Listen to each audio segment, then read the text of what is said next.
Hi, Michael. Hello, Kwame. How are you? Okay, how are you doing? I'm good. It's been a year since I've seen you. Yeah, funny that. Hello, everybody. Good afternoon.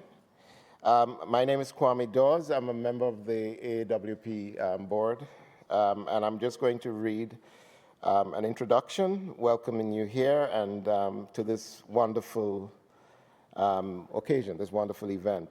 I've decided to read it from my phone so that I can look young and hip. The hat wasn't working, so I thought I'll try something else yeah, you gotta do what you can. Okay, so here we go. Welcome to the 2025 Annual Conference and Book Fair in Los Angeles, California. I am me, a member of the AWP board, blah, blah, blah. Here's a visual description of myself. I'm a black man, I'm wearing a really nice gray cap, and I'm wearing a very expensive cashmere black sweater.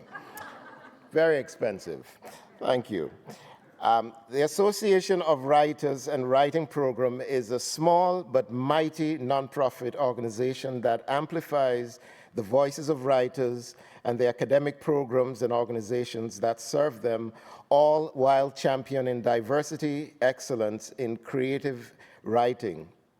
I'm a member of this board of directors, but first and foremost, I am a member of AWP, and I have been for many years. And AWP provides me with writing resources year-round, but just as importantly, it allows me to support other writers, especially those who are just starting out. It's funny, you read these things, and sometimes it's not true, but this is absolutely true. It's very well written, I have to say. My membership fees and dues help writers find meaningful careers and publication opportunities and make services like the Writer to Writer Mentorship Program possible. If you aren't already, I invite you to become a member today. We are delighted to bring you this event today, and I'd like to acknowledge and thank all of our conference sponsors and the literary partner all hosting this event, that is Copper Canyon Press.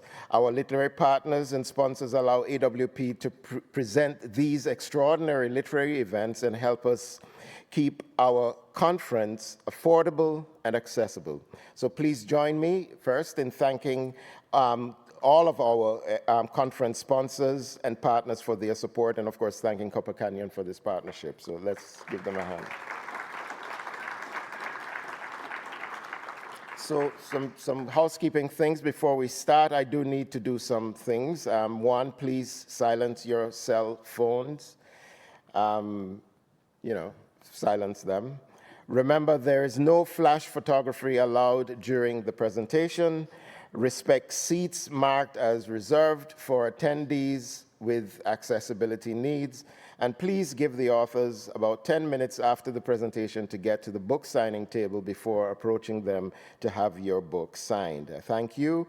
And now it's my great pleasure and honor to welcome Michael Wiegers, who is the publisher of Copper Canyon Press. Are you still the publisher, Michael? No, You're not anymore? No, my good colleague. Oh, okay. Rio is the publisher. Yeah, well, Michael is still a good guy. So let's welcome Michael Wiegers, who will introduce this fantastic event. Thank you all very much. Yeah. It's good seeing you. Thank you, Kwame. Thank you to everyone here. I'm Michael Wiegers. I'm the executive editor at Copper Canyon Press and the artistic director.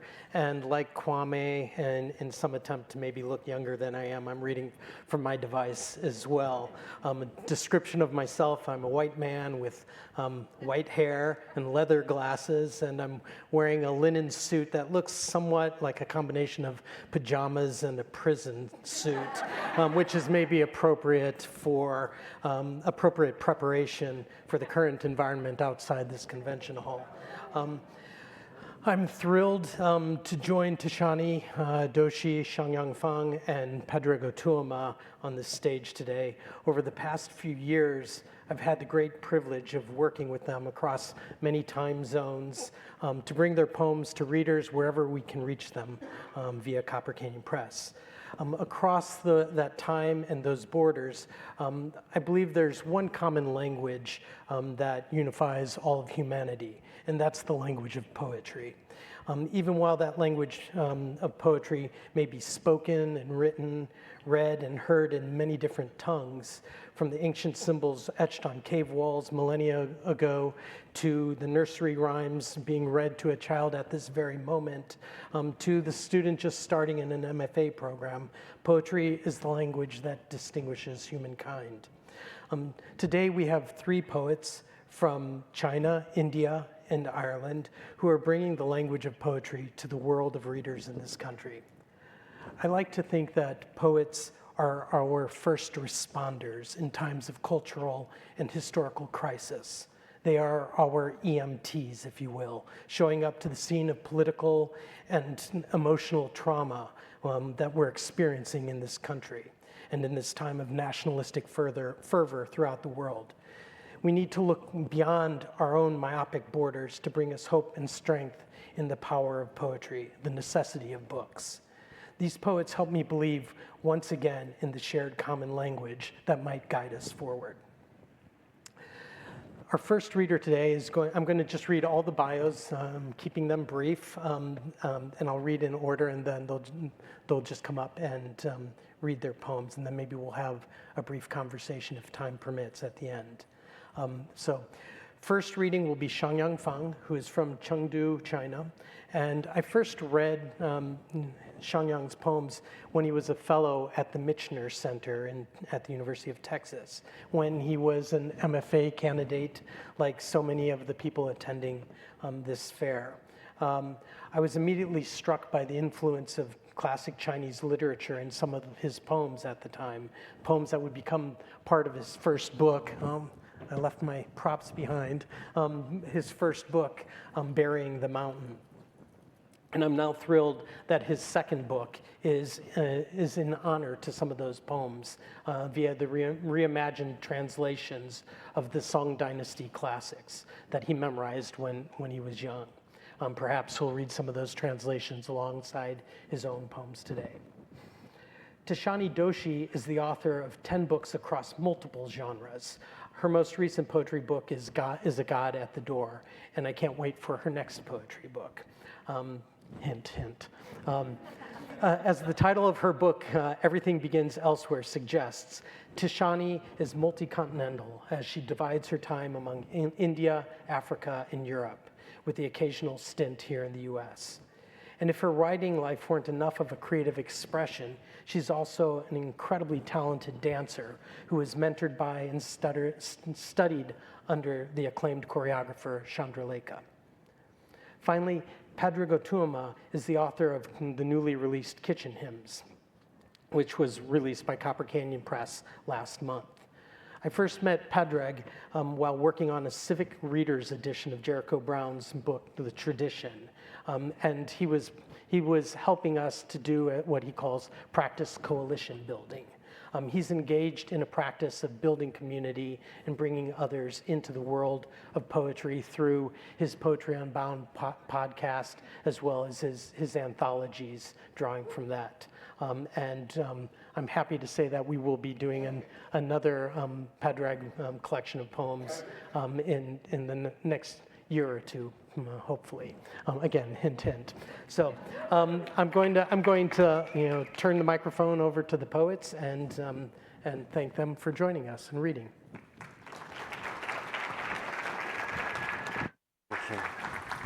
Thank you, Michael. That was beautiful. And thank you all for coming to this post-lunch event. I hope you are not, like me, sleep-deprived and hungover. The lighting is very different on stage and down there. If you want to take a nap, feel free to take a 10 minutes nap. In fact, according to ChatGPT, it will be 11 minutes and 25 seconds, which is the time I'm going to read. Chronicles on Disappearance. There are 7 sadnesses that don't belong to men. 7 cicadas make one motorcycle testing its engine in the dark. Everyone lugs their sorrow in their boots. Everyone a half-open kitchen window with souls sultry as boiled meat. Invalid are all objects closed to sorrow. Don't wake them up, don't look, so that they let you, me, be your, myself. After all, our eyelids, another empress of a tyrannic dawn. In this country, go to the grocery in the carcass of a pickup, return with carnivals. In another land, the windshield wipers are lashes of a monk, lulling the world into one scarlet-dusted reverie. On some evenings, above the three gorgeous cliffs, the monkeys fold their arms, rocking gently in the rain, identical to stones. Oh, thank you. Through the darkness of night, find me through the darkness, I am here, I promise. Find me through the night, I am here, I promise the same. Darkness, the stark attendance of stars above the water, I am here in the darkness. Find me, I promise.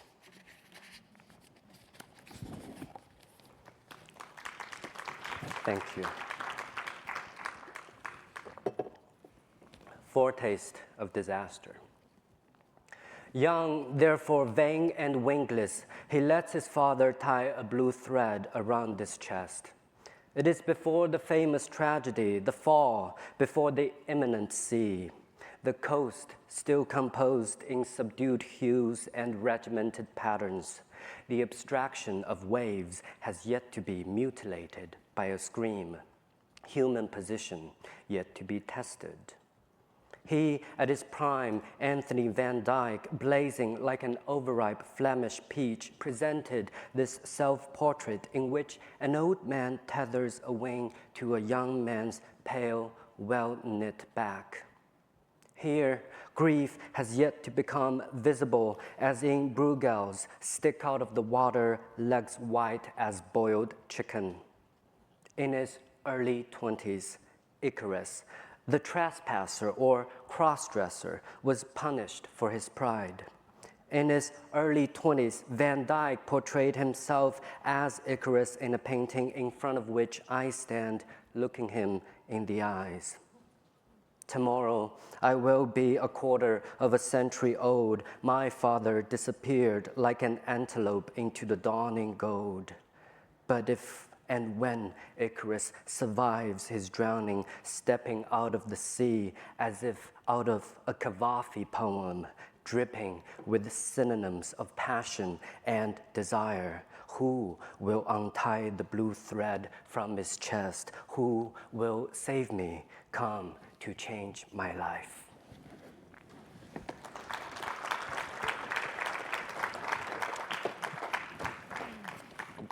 And here's some new work, and they're quieter, and I didn't know what they were about. They were written a few years ago. And recently, because of this translation project that I was doing, I realized perhaps they are about misunderstanding, not being able to understand. And in here, there's a Japanese word. This first poem is about my trip to Japan, a lonely trip. There's a word called omikuji. Yuki, do you know how to say that word? Oh, wow! I didn't notice. Yuki, do you know how to say the word omikuji? Maybe how to pronounce it correctly. Maybe I made the whole thing up. But basically, it's the fortune cookie, Japanese type of fortune cookie. But instead of getting it at a restaurant, you get it at the temple. Kamo River. I come here to ask about love at the Jishu shrine and receive an omikuji that says river, wait, heart, time, and boat. The other characters I cannot interpret. Beside me, a boy uses the bamboo ladle to pour clear water on his right arm. I touch his reflection, pretending we are friends. Later, I take a bus to the river where young people sit in a circle. One girl takes off her cardigan and a boy turns his face away. There's a millennial romance in the cinema. Beginning at a subway station, the movie grows complicated as at a yakitori shop, where the lovers trade charm bracelets. Then 3 days of rain accompanied by 3 days of lovemaking. The wisteria on the balcony forming and breaking. The lovers eat takeout naked on the porch. Quiet days, parenthesized by an ongoing tragedy in the girl's family. Calamity, the boy, for some reason disappears. A postcard of Kyoto carpeted in the white and pink cherry blossoms is torn, tossed on the river. After that, a longer of regrets and forgiveness. The boy, now husband of another woman, stares into a cup of Ceylon tea as snow settles on the playground. In the theater, I understand only the gasps, sighs, a few sorries and goodbyes. As I walk out, my friend texts me a translation of the Omikuji, wanting to cross the river, no boat, the confused heart. I watch college students riding bicycles with colorful sweaters wrapped around their waist. Even in Kyoto, hearing a cuckoo's cry, I long for Kyoto. On the way back to the hotel, passing an alley of hydrangeas, I stroke a blossom as if it's the head of a cat. "Are you a tourist?" a stranger asks me in English. "Yes," I say. "Too bad," he smiles. "It's the wrong time to be here. The city is best in spring."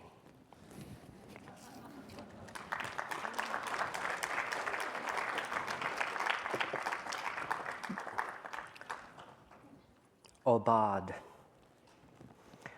Early morning swallows asleep, the horizon a streak of whiteness like the belly of a fish. Behind us, monks in straw-colored robes chant Avatamsaka Sutra, the familiar passage of Indra's net, a ceiling of faceted jewels, each reflecting infinite others, which you call analog of the cosmos, and I call tale of an obliterated self. We stop by the pavilion to buy smoked ribs and corn. The river rocks with clear veins are like the considered characters in an ink brush letter. Porcelain cups, hairpin, farewell, ginkgo railings, grief of a wife. We talk tirelessly about love. Beyond the temple, a girl shouting to her tired bull in the rice paddies, the bull mooing back, cicadas in early autumn. Those stone lions have water in their eye sockets from the night's condensed mist. Thank you. And the last poem will be a long poem, 7 pages. I actually just wrote it 2 weeks ago. I've been indulging myself to translating Song Dynasty poetry from almost 1,000 years ago.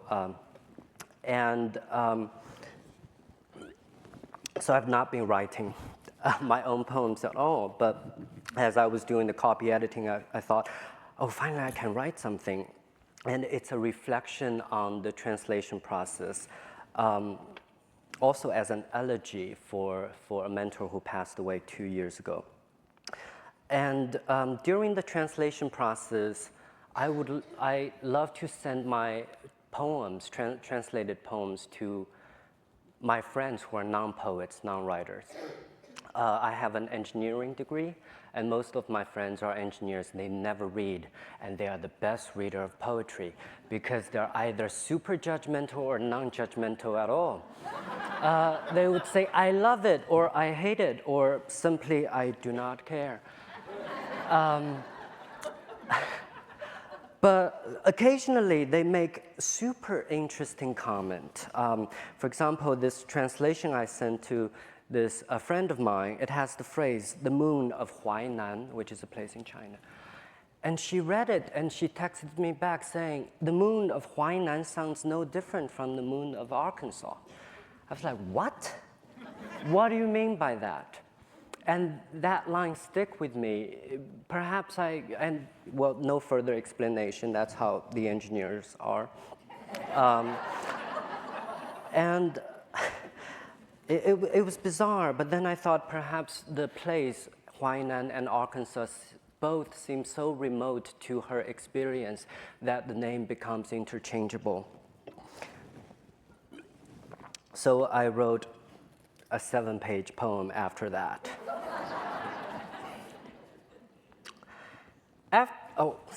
And it's in small sections, so I was paused.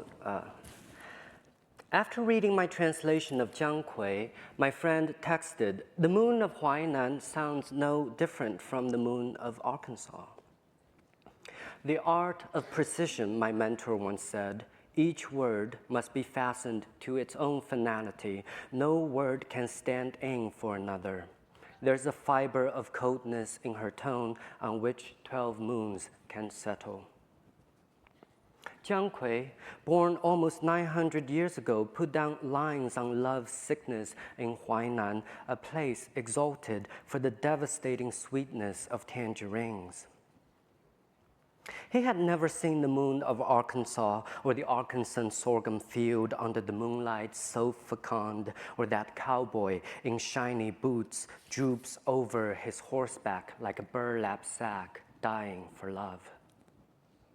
The Arkansas mountains, all ink-washed on the sailcloth of evening, so beautiful, Jiang Kui could have written, the moon of Arkansas, burnished in coldness, freezes 1,000 mountains in one night. The music of names, for the first time, seems displaceable. I called my dead mentor's name last night, and her name is a harp with its strings missing, which I cross like a glass door. The music is gone, the music of my name from her mouth.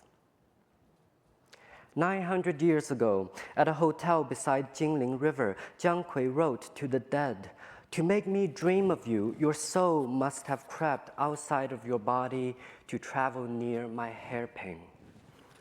The moonlight tonight, the same moonlight 900 years ago.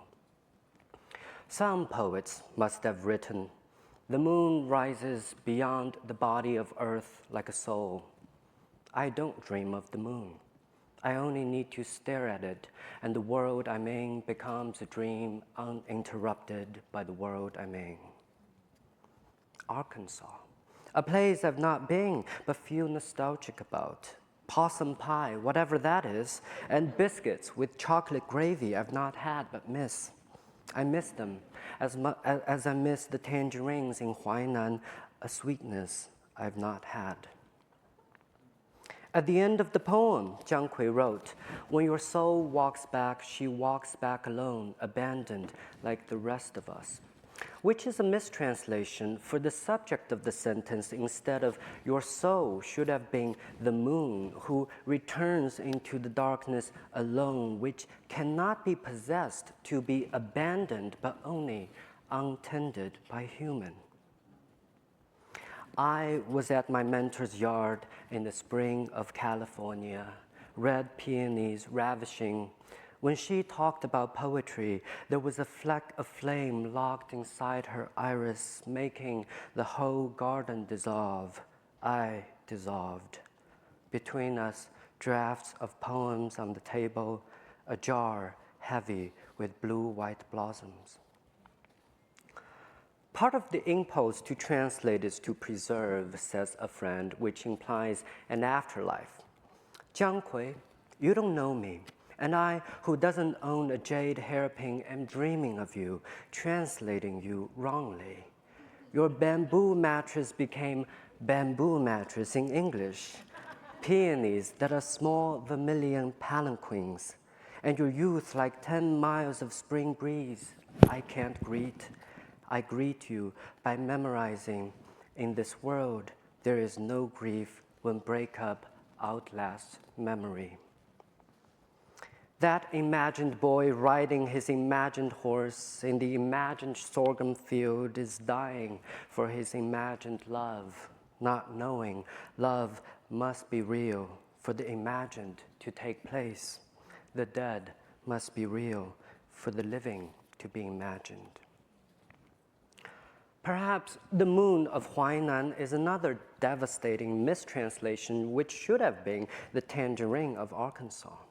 Perhaps what can't be substituted is the preposition of, a watermark of where, which time cannot edit out, a desire not just to experience the earth through the senses, but to possess it, though that's not really the point. The point is, the poet looked at the moon once, so we have these words to weep on. So we look at the moon, then we look at the earth to forget about the moon. Then we look at the moon to forget about the earth until the moon and earth don't matter. The looking matters. Each eye is a home country to the orphaned worlds it witnesses. The moon of Budapest, the moon of Bangladesh. There is no place to which the moon is fastened as a pair of eyes fastens the moon. Thank you.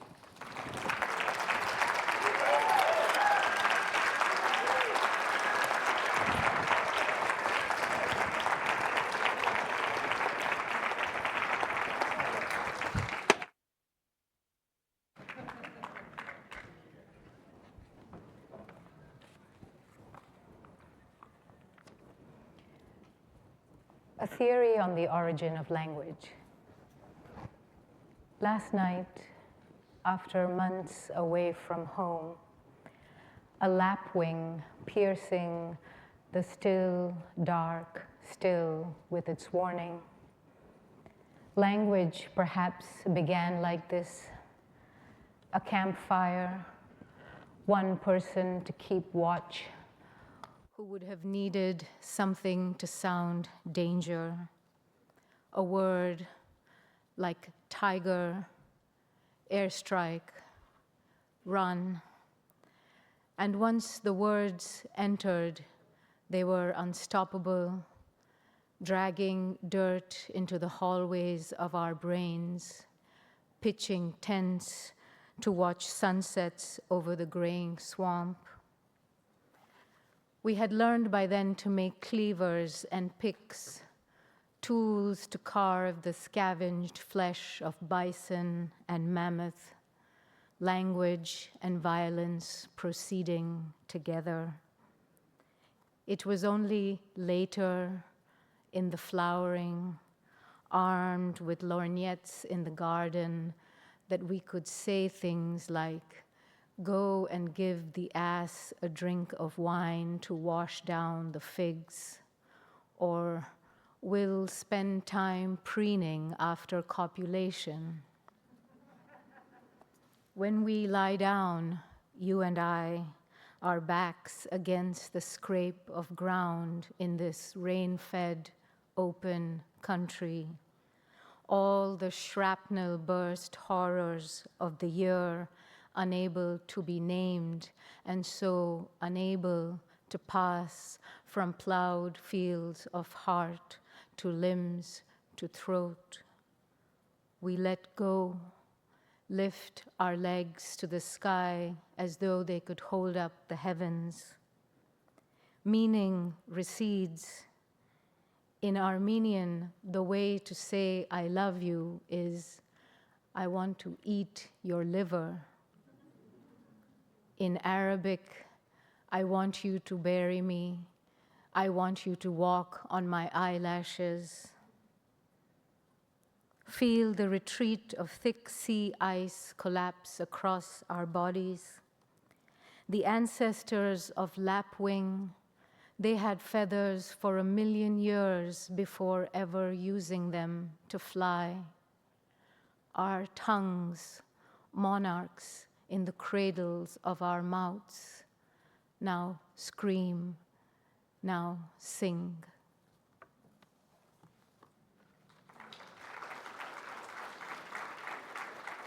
Thank you. see very well. This poem is called Pilgrimage. How did you see up here, Shangyang? Okay, all right, all right. Pilgrimage. Every now and then, the universe hands out treats. A cryogenic pod for Christmas, a family trip to Greece. We stare like pigeons at our feeders, impatient for the next gift to drop, sprouting stress bars on our feathers at the bounty of some other pigeon's trough. We were taught to show devotion by walking in circles. We had visions in caves, and when the host served an aperitif of fermented mare's milk, we drank it with grace. We walked barefoot, keeping the center to our right, measured paces between shrines in twilight. These days we take the video coach, but still bring baskets of marigold. In times of war, we go from cot to cot, whispering sweet nothings into soldiers' ears. We write letters to their beloveds and preserve their relics, toothpick, comb, bone. How else to arrive at the ecstasy of ourselves if we cannot see another's body? The world has its unknown territories, its dragons. We wander about with blindfolds, shouting, Marco. Only the devil responds, Polo. It is all remembrance, to repeat and repeat again the names of what we deem holy. Sometimes we move so far we forget where we've been. It's like looking at an old picture of your face. The earth holds all our dead, all our half-eaten apples, and still it has space. We make circuits around history with lamps and portable altars of fire, feel the thrill of ghosting in the footsteps of gods and demons. Remember this hill where you were crucified, this spot in the river where you tore out your breast and flung it at the cursed city. Remember this sky you forgot in your room, confusing the blue of the screen for the cosmos within. No matter how many nights you spend in exile, remember, pilgrim, you come home to this skin.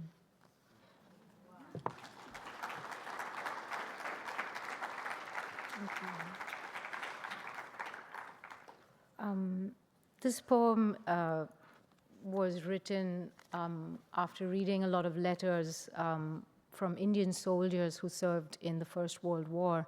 Over 1 million Indian soldiers served in that war, and it's a history that we don't really learn about in India because it was soon followed by India's independence movement from the British, so it was seen that, you know, they were serving king and country, and it's a large number of soldiers. And the thing that fascinated me about it is they complained a lot about the cold, for one thing.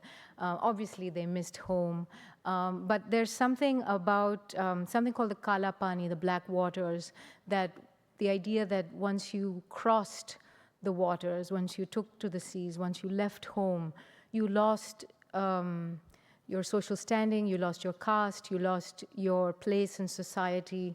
And so it was a really strong decision to leave. And I think about that, all our Kalapani, when we leave our homes, how once we leave, it's almost impossible to return because we are forever changed. So this poem is called Many Good and Wonderful Things. History, too, has a hard time remembering the black waters they crossed, the small mountain villages emptied of men. Death was different then. History is always reinventing itself. Say what you will, but clouds have remained more or less the same, and leaving home is still leaving home, whether it's on a jet plane or climbing the steep path behind the house with a roll of bedding on your back. but to die in a faraway place whose name you can't pronounce for a king who isn't really yours is a sadness history still hasn't figured out. History has been pushing for republic since Lucius Junius Brutus, but men are hardy is the point, or bull-headed. And you'd think the glories of lice making mansions in their shirts was a paradise they could do without. That trench living would make them walk across the front with arms held high, saying, "Take me quick, God, I only wish to enter the realms of yours." History tries not to be sentimental, although letters give things away. One fool longed for a flute. The world is burning, but he wants to play. Others were gluttons, mercenaries, spies. The wise asked for opium, but right sweets or dainties, they said, otherwise the package might not reach. History needs to forget the dead who cover the earth like heaps of stones, who write, "Mother, is my parrot still alive? Mother, do not go wandering madly." Sometimes it feels as though the rain has been falling all your life, and the girl you married will tire of tending the cattle. Do not worry, this is war, where the women, like metaphors, are always steadfast and beautiful. In history's version, she sits under the peepal tree with your Victoria Cross pinned to her sari. She has been waiting since 1918, and she is waiting still. So let us speak about love the way we always have, by asking, "Have you eaten, darling? And what price did you get for the goats? And of course I miss you, but the earth is hard and the sky distant, and if I had wings, I'd fly to you." In Marseille, they said we looked like kings. History cannot really say what happens to men at war, so listen. At night, I feed on stars. Do not ask about the cold. They have given me whale oil for my feet, and someone told me if I carried a piece of raw onion into battle, the bullets would not find me. Thank you.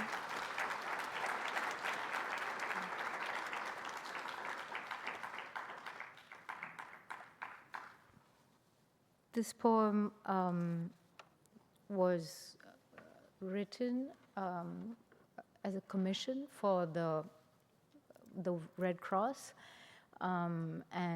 so it was for their migrants campaign, and I said I would write it if I could speak to someone and know about their journey. And so I spoke to a man called Muhammad al-Burai, who worked for the Red Crescent in Palestine and then had made a very arduous journey out into Ljubljana, where he still is.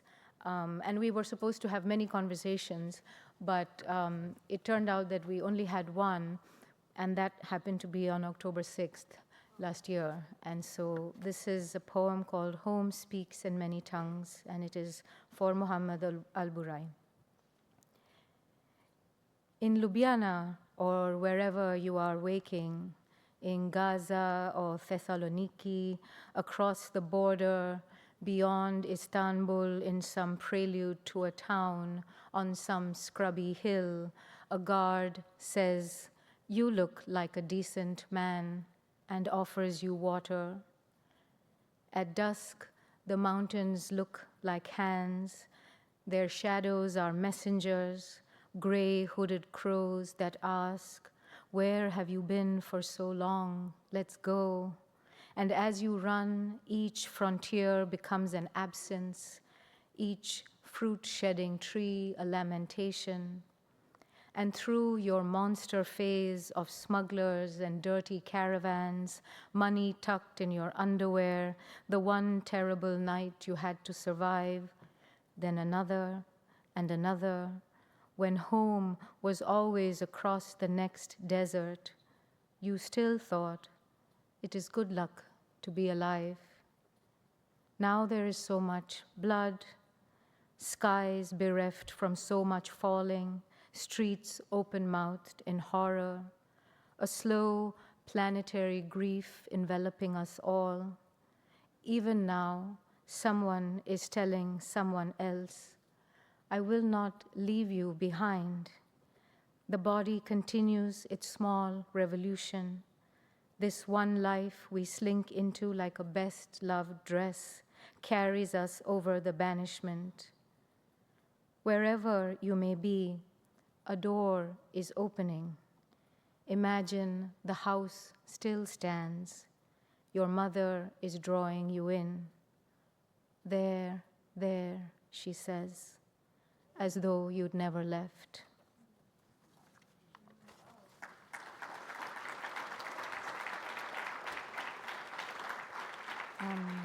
Thank you. I'll end with a poem about a city that is a very special city, Benares, Varanasi, Kashi, a city of many names, city of light. And it's about a visit to a temple for time that I went to. And the boon, the god, the presiding deity of that temple is called Kal Bhairav, and even the god of death is supposed to be scared of him. And there are many myths, many stories associated with Benares, and the most common one is that if you die in Benares, you go straight to heaven regardless. So holy is the city. Anyway, I got a thread, as you do sometimes in Hindu temples, and it fell off the very next day, which was, I thought, not a good sign. Anyway, so this is called Time in Benares. Let there be dark, really. Let there be this immensity we tie around our wrists like a thin black string. I was given a thin black string at the temple for time by a priest who wanted money, more money, not enough money. After the guide cut the queue to take us through, and there I was thinking, surely this queue cutting will count against us, dial up the karmic negativity. But the guide pushed and we followed inside, where reality was immediately meaningless and real. Craning around the other pilgrims' heads for a sight of the god, I was looking more for the god's faithful black dog, his mount, but he was hiding under some curtain drapage, meaning, I guess, I wasn't worthy. Does it matter that the thin black string fell from my wrist the very next day? And does it mean that my boon of fearlessness from the destroyer of fear returns me to a lifetime of fearing? And why am I thinking now about a woman who despised coasters and called them so middle class? Of the legions of coasters I've laid out in reverence, how the scars left by bottles and ice-smearing glass still trouble my middle-class heart. It's been years since I was in Benares, but this morning at 4, I was woken with pinpricks in my finger and guided down to the river, offered a choice between bridge and crocodile. The god of hours leaned in and whispered the crossing times and stipulations, all offerings to be made at twilight. If you could inquire about the date and style of your exit, negotiate one final day at the beach, crickle of salt, sea holding back its treachery, wind running with the wind at its feet, wouldn't you? In Benares, I was told even sleep is yoga, and dying an immediate speedboat to the other shore, that arriving there your sins would tumble out of your body and burn like cotton puffs on fire. And I'm remembering now how aglow the city was with all those souls, how the guide kept citing the noble spider climbing its own thread as proof, if you're breathing, you're immortal. The day before my father collapsed, I found a pigeon trapped in the house.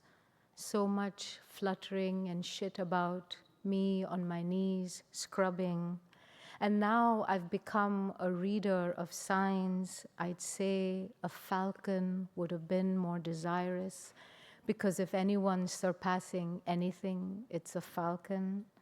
But the pigeon was quick to take the gap in the window. The pigeon prepared me for the startle of seeing my father in bed in a pink-hearted hospital gown, saying, "What's going to happen now?" Listen, it's 4 a.m, and I'm content with my sorrows, is what I tell the God of ours. Please, can I return to my dream in which my friends have abandoned me, but Robert Redford at a party is offering to sell me a chalet in the desert?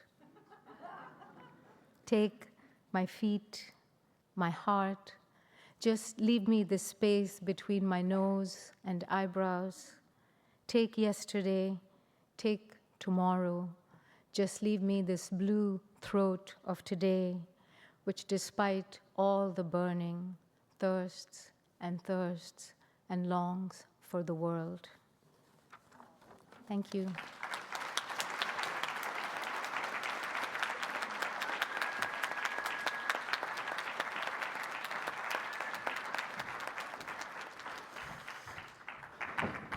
Thank you, Shangyang, and thank you to Tishani and Michael and you. Opportunity to be here to talk about poems. In the name of the bee. I asked the grasses if they believed, but they said, believe is a poor verb. I asked the sun, but it had eclipsed. I asked the tree, and it said, stand. I asked the field mouse. It nibbled a seed in my outstretched hand. I asked the hare, but it didn't stop. I asked the ground, but it just kept spinning. Things grew, then died, then rotted, then renewed the soil. New things grew. I went to ask the bee about the future, but it had gone extinct with a bead of nectar on its tongue. I asked the song thrush about the soul, and it sang until a gate to hell opened. I asked the mountain what mattered. It said, nothing. So where I was living when I wrote Kitchen Hymns was in the northwest of Ireland, and there were hares in the back garden, hares being the kind of Harley Davidson to the tricycle of a bunny. And in Irish mythology, the hare is the messenger to the underworld. And there were also song thrushes there. And in Irish mythology, wherever there's song thrushes, there's a gate to the underworld nearby. So I got thinking a lot about the underworld.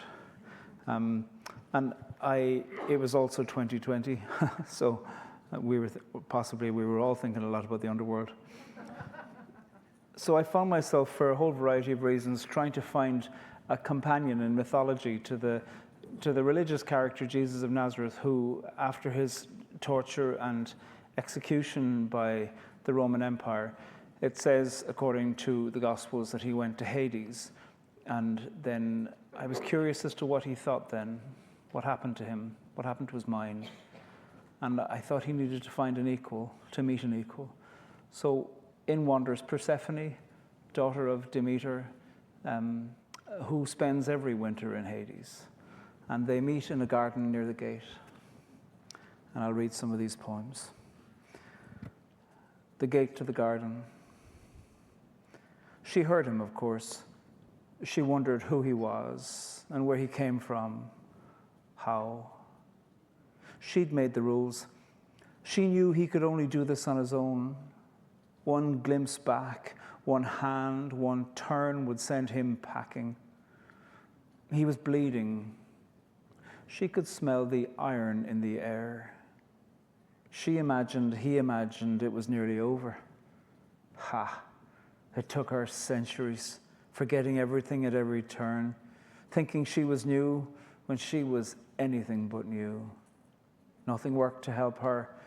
She gave nothing now but curiosity. She felt the final scratch of winter on her skin. Man's search for meaning. "Could you get me some water?" he said. She looked at him and said, "Who died and made you God?" He closed his eyes, said, "I am thirsty." "And what am I to you?" she replied. "Some servant you can order? I waited for you, but not on you. I dragged you to the shade and kept you safe, warded off the insects, smelling out your clot and sweat. I covered your body with my clothes. You get me some water." He said, "Where's the well?" "There isn't one," she said. "Then is there a river?" he asked. "A mountain stream? Is there rain here? Where are we?" "A garden," she said. "A place I come to often." "Can I stay?" he asked. "Nobody can stay," she said.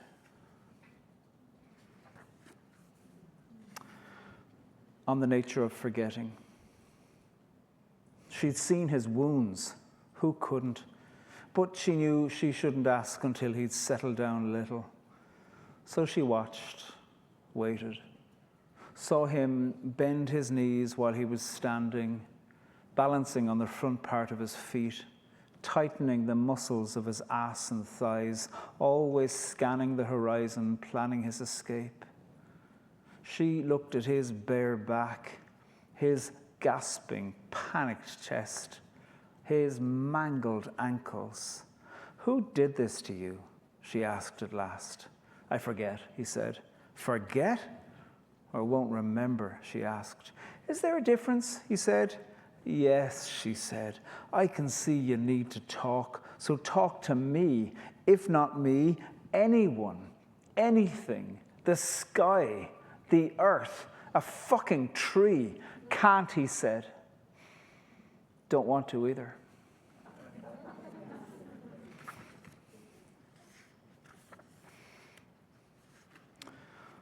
Do you believe in God? "Do you believe in God after all that you've been through?" she asked. "I'm not sure," he said. "Do you?" "Not like I used to," she replied. "I grew up thinking God was light. Then I went to where there was no light. I used to think that God made all things new, but I've been wandering a while now. Nothing is new. Everything's a lens through which another everything can be viewed. That screws you up and releases you. I look at dawn now and love the turning, the way that morning is both dead and new. How about you?" "I like walking alone at twilight," he said. "I like the in-between." She held his gaze, asked, "Is that your answer?" "It's all I've got," he said. That's enough of Jesus and Persephone.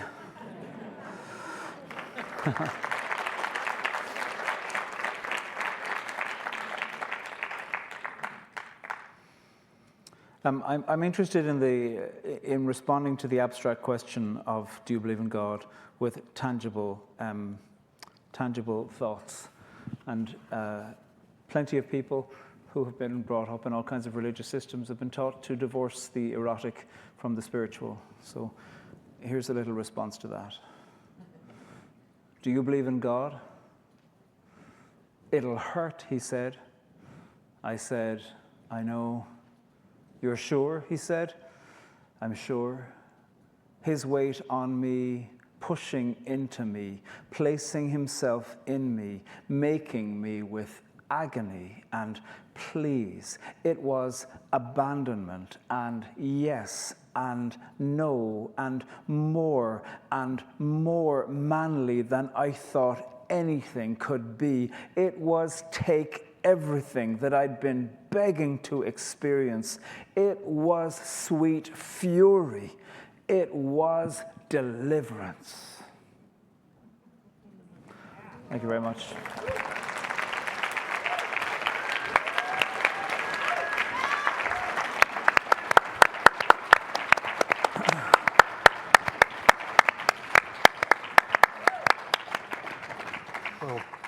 thank all of you, all three of you. You're just so amazing, and it's such a privilege to work with you and publish you. And we've got a few minutes for maybe a couple of questions, so I hope you will indulge me.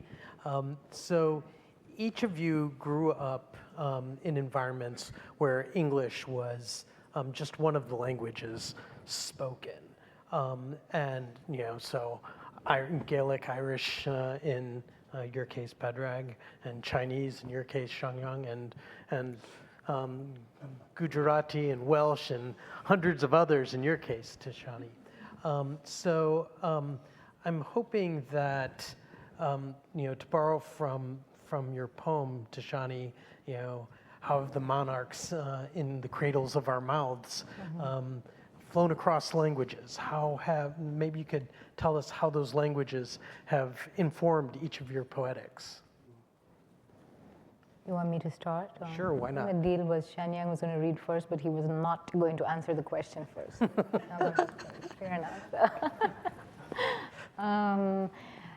Yeah, I think I've been thinking a lot about language, as you do as a poet, but particularly in these moments where words seems to have lost meaning, and you can say one thing and mean another thing. And I think the attempt in poetry has always been about somehow getting into the body for me. It's like the language has to come inside, and so it's experienced. So on one level, poetry is not about meaning, it's about feeling, but the way to do that is through words. So there's always been this negotiation for me, is how to hold all that, the sort of semantics of it, but the emotion of it. And I think in some ways, when you come from a background where there are many, many languages jostling for attention, it opens you up in a way. You understand that sometimes you're thinking of the word in one thing, but you can't catch it. And so, you're already making these synaptical jumps.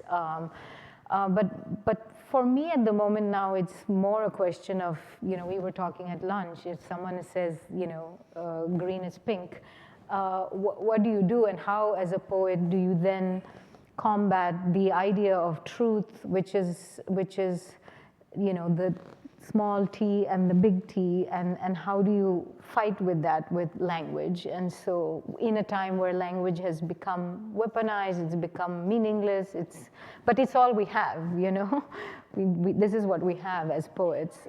So I think for me, language is complicated, it's treacherous even, but at the same time, it's always about trying to figure it and trying to find a way for it to work for you.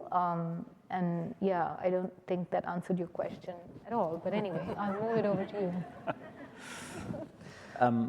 I think one of the things for me about speaking Irish as a child is that you're very aware that you're speaking a language that very few other people speak. And not only, Irish is a language that few people speak outside of Ireland, but also dialectically, I was speaking a dialect of Irish from the southwest of Ireland that other people around Ireland didn't speak either. They're mutually comprehensible, of course, but they're particular. And there's something about the relationship, for me anyway, with early language, between language and place. And that language in that context, especially language that had been treated so deliberately, violently by the colonial enterprise, that to speak that language is on the one hand a gesture of love, on the other hand a gesture of belonging, and another hand a gesture of grief, and the final hand a gesture of politics. And in all of those situations, language is very alive. For me, language, when it comes to Irish language, it was always a sense of that I knew the music of the language, so therefore I could write poetry in the language. I learned French as a teenager too, but I didn't know the music of French really. I could pass exams in it. I could conjugate sentences properly. I learned the rules. I did well in the exams, but it would never occur to me to write a poem in French. Whereas there isn't a poem that I've written, I think, where I haven't thought about it in two languages, Irish and English. So I think in that situation there's something of absolute locatedness in me. I'm from a family that for the last few hundred years, mostly people loaded and unloaded trains. But the extraordinary survival for those who did survive the Great Starvation was that we were in the same place for centuries. And I therefore feel related to the past through the Irish language in a way that I'm grateful for. And that is also a testament to a certain form of uprising against the violence that has been done through the English language. Now I regret I have to go last. I came to United States alone with 2 luggage, and I could barely speak English at the time, but that I had the audacity to apply to all the English majors in universities. I got rejected by all of them. And at that time, my biggest fear is going to Chipotle, ordering this and that green thing, not the red thing, not knowing the proper name of certain things. For me, growing up in China, Chinese is my native tongue. English is not a language of beauty. English is a language of information. It's a language where you use at McDonald's, hotel, bank, laundromat. But later on, I learned English by memorizing a lot of poems in English, and I learned English just want to hear Shakespeare sing in this beautiful language. And later on, I feel, ironically, paradoxically, that English to me is both a public and private language, because I don't write poems in Chinese, yet my poems are being read by English audience.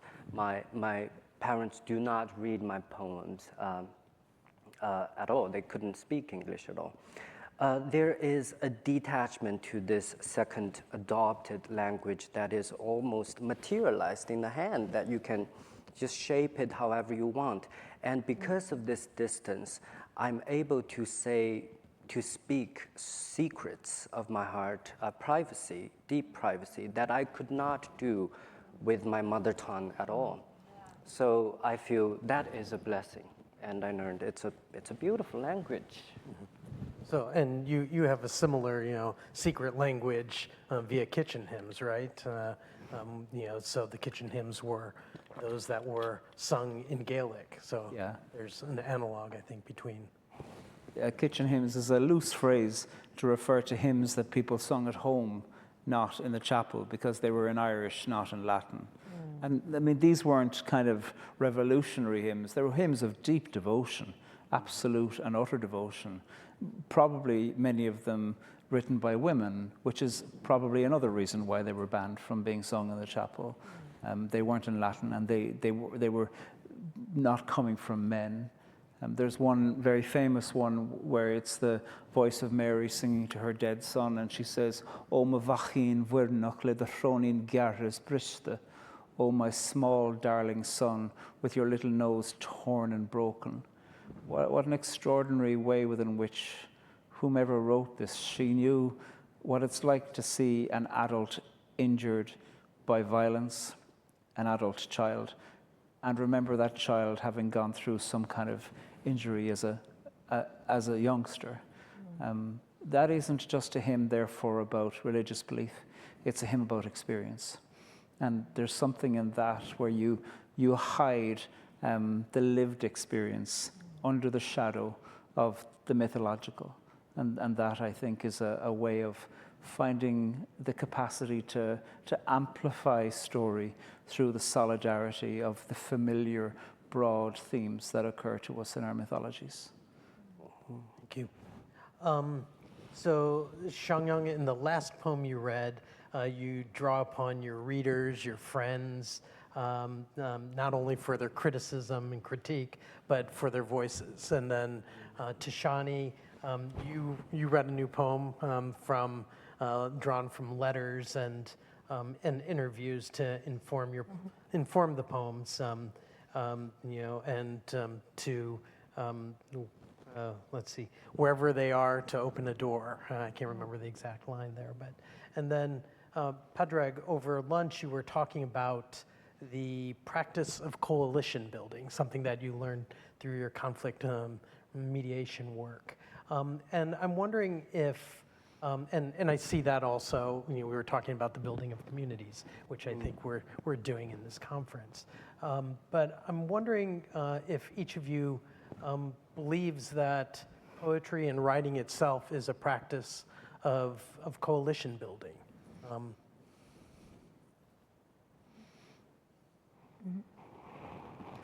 Oh, okay. I'll go first. It's so important to me, the friendship, the community. I have more of my friends over there.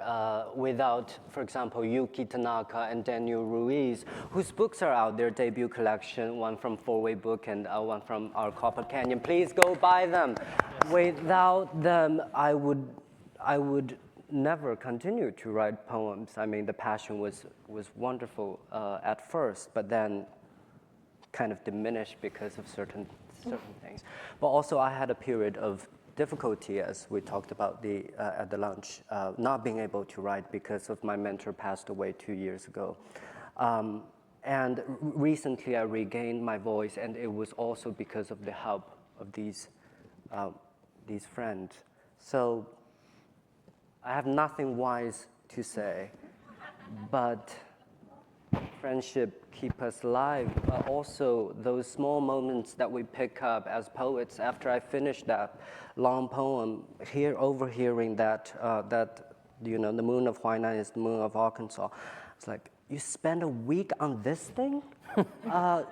What do you do with your life, poets? But it's beautiful. It's beautiful uselessness. Yeah. I mean, yes and no is what I think. I feel that for a lot of the writing life, it's quite lonely, and there's a lot of solitude involved, and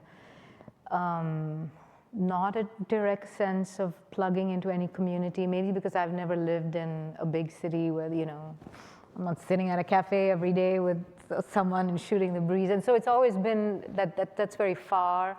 But I think in general, to be a poet, it's also the fact that you get to have your community that's alive. But I also think, like, the dead poets who are traveling with us, and you get to build your ancestry in some ways. It's like your altar of poets, your poet god, goddesses, whatever. And I feel that that's a great comfort, and that feels that you are so made aware of your insignificance daily as a poet. At least that's my experience. That's like, what am I doing? Why am I doing it? I'm going to do it anyway. This kind of beautiful uselessness, because you must. But I think at certain points there are these reassurances by reading the old poets, but also by meeting other poets, that just reaffirms that you're not completely bonkers, and that you are doing something, and that your words do reach somewhere. I think that's the other thing, is this sense of vacuum of creating and making, which is very much, I think, alone. And then this other part, which is more outward facing, and which can be reassuring, and that sense of, okay, we are together poets, and that's really, yeah, it's wonderful to feel part of a community. So I do think there's a bit of both. Yeah. I hope that people are building coalitions in whatever their art form or not, because without it, we'll die. Well, I mean, we're going to die anyway, but we'll die a more painful death without it. It's a nice idea to think that people who attune themselves to the art of language are more adept at building coalitions with each other, but unfortunately, that's not true. Poets can be as violent as anybody. Poetry can be divisive, it can be polarizing, So the question for me really is not to think that there's any pristine magic in any choice of syntax that will be the thing that leads to civic betterment. It is to think that it's the enactment of courage in action. That's what matters.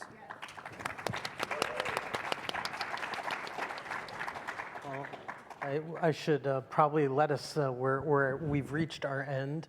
I want to just end with a note by saying, picking up on the word that you used, Tishani, that idea of solitude. And I think what I love about books is that they begin and end in solitude. And I think there's an entire community between those. So the solitude of the writer alone writing, and then the solitude of the reader on the other end alone.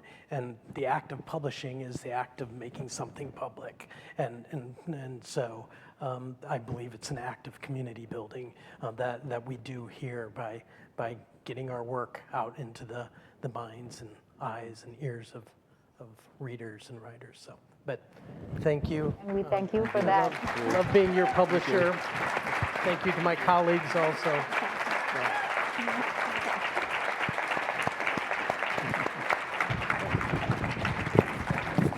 And they'd be willing